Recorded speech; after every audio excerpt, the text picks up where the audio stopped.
677 കോടി രൂപയിൽ പെട്ടെന്നൊരു ദുരന്തം, നിലച്ചിരിക്കാത്ത സമയത്ത് ഒരു ദുരന്തം ഉണ്ടായാൽ എത്ര രൂപ ചെലവഴിക്കാൻ സർക്കാരിന് കഴിയുമെന്ന് കോടതി ചോദിച്ചിട്ടുണ്ട്. അത്തരത്തിൽ ഏതെങ്കിലും ഞാനങ്ങനെ കോടതി അങ്ങനെ പറയുമെന്ന് ഞാൻ വിചാരിക്കുന്നില്ല. കാരണം ഏതാവശ്യത്തിനാണ് ചെലവഴിക്കുക എന്ന് ചോദ്യം ചോദിച്ചാൽ എത്ര രൂപ കൊടുക്കാമെന്ന് ഞാൻ പറയാം. അതിന് ആരോടും ചോദിക്കേണ്ട. STRFന്റെ നോംസ് എടുത്ത് നോക്കിയാൽ CPIയുടെ നേതാവും AITC നേതാവും ഒക്കെ ജനറൽ സെക്രട്ടറി KP രാജൻ ഉൾപ്പെടെ ഇന്ന് വാർത്താ സമ്മേളനത്തിൽ പറഞ്ഞിരിക്കുന്നു വൈദ്യുതി നിരക്ക് വർധനവ് പിൻവലിക്കണം എന്ന നിലപാടാണ്. ഇതൊന്നും കഴിച്ചിട്ട് പോവാം.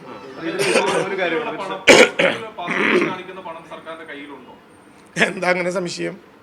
ആർക്കാ സംശയം? ഹൈക്കോടതിക്ക് സംശയമുണ്ടെന്ന് സൂരജ് പറഞ്ഞാൽ വിശ്വസിക്കാൻ പറ്റില്ല. ഹൈക്കോടതിയിൽ ഹാജരായ അഭിഭാഷകൻ ചോദിക്കട്ടെ, അപ്പോൾ വ്യാഴാഴ്ച ആ കാര്യം ഞങ്ങൾ പറയാം. ഒരു കാര്യമുള്ള ഇപ്പോൾ SDRFിലെ ഫണ്ടിന് ഇപ്പോൾ തന്നിട്ടുള്ള തുക വെച്ചിട്ട് നമുക്ക് ഇപ്പോഴത്തെ മാനദണ്ഡം വെച്ചിട്ട് ഇവിടെ ചിലവാക്കാൻ പറ്റില്ല എന്നുള്ളതാണ് പറയുന്നത്. അപ്പോൾ അതിനകത്ത് നമുക്ക് കൃത്യമായിട്ടുള്ള ഒരു ആവശ്യമാണ് നമ്മൾ ഉന്നയിച്ചിട്ടുള്ളത്. അതായത് ഇതിനകത്ത് ചൂരൽമലയ്ക്ക് മാത്രമായിട്ട് നമുക്ക് പ്രത്യേകിച്ചിട്ടുള്ള ഒരു ഫണ്ട് തന്നെ വേണം എന്നുള്ളത്. കാരണം ഇപ്പം അങ്ങനെ സൂചിപ്പിച്ച് വാടകയുടെ കാര്യത്തിലും അതിലുപയോഗിക്കുന്നതിൽ മറ്റു മേഖലകളിലേക്കും ആ ഫണ്ട് നമുക്ക് ഉപയോഗിക്കാൻ പറ്റുന്ന കാര്യം. അതിലെന്താ ഒരു ക്ലാരിഫിക്കേഷൻ? അല്ല, ഒരു പ്രശ്നവുമില്ല. കേരളം ആവശ്യപ്പെട്ട 3 കാര്യങ്ങളിൽ 3 നടപ്പിലാക്കപ്പെട്ടിട്ടില്ല. അതാണ് കേരളത്തിൻ്റെ പ്രശ്നം. STRFിൻ്റെ മാനദണ്ഡങ്ങളനുസരിച്ച് 1,30,000 പുനരധിവാസം, 75,000 റോഡ്, മരണപ്പെട്ടതിന് 4 ലക്ഷം, വാഴ തകർന്നാൽ 620, ഇതൊന്നും കൊടുത്തത് കൊണ്ട് ചൂരൽമല രക്ഷപ്പെടില്ല. ചൂരൽമലയ്ക്ക് പ്രത്യേക പാക്കേജ് വേണം. ആ പാക്കേജിന് വേണ്ടിയാണ് കേരളം ആവശ്യപ്പെടുന്നത്. ഇതിവിടെ കേവലമായ തർക്കത്തിലേക്ക് പോകാനല്ല കേരളം ആഗ്രഹിക്കുന്നത്. കേരളത്തിൽ ഇക്കാര്യത്തിൽ സ്പെസിഫിക്കായ മറുപടി പറയട്ടെ.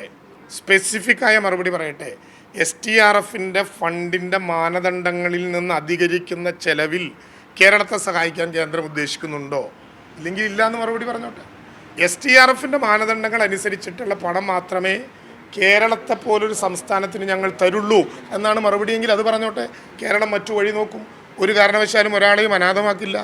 ഇവിടെ ഞങ്ങൾ ചോദിക്കുന്ന ചോദ്യത്തിന് മറ്റൊരു ഉത്തരം പറയുകയാണ്. 677 കോടി കേരളത്തിൻ്റെ കയ്യിലുണ്ട്. ചൂരൽമലയിൽ STRFിൻ്റെ മാനദണ്ഡങ്ങളിൽ പെടുന്ന ആ പണം തുടർച്ചയായി എടുത്ത് ചിലവഴിക്കുകയല്ലേ.